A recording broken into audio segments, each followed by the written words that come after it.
Hello guys, তো আজকে রবিবার আর তার সাথে নীল ষষ্ঠী। তো দেখো সাবু ভিজিয়ে রেখেছিলাম কাল সকাল থেকে। তো আজকে এখন সাবু মাখবো। এই যে দেখো কলা দিয়ে দিয়েছি 5-6টা ভেঙে। হ্যাঁ দেখো বাতাসা আছে, এই দেখো মিষ্টি এনেছি। এবার দই দেবে, টক দই। আমরা টক দই দিয়ে মাখছি, তোমাদের যেটা যা ব্যাপার, কেউ দুধ দিয়ে খেতে পারে, কেউ মিষ্টি দই দিয়ে খেতে পারে।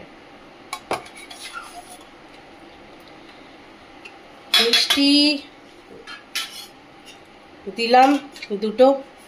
এবার যা টেস্টি হবে। এই দেখো নারকেল কুড়িয়ে রেখেছি, এটাও দেবো, দিয়ে একসাথে ভালো করে মাখবো।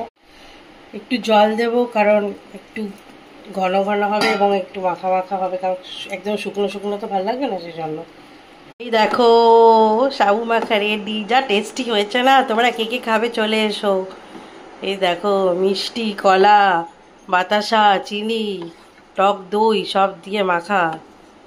মিষ্টি তো আবার কলা কাঁদা বা নারকোল কুড়ানো সব দিয়ে।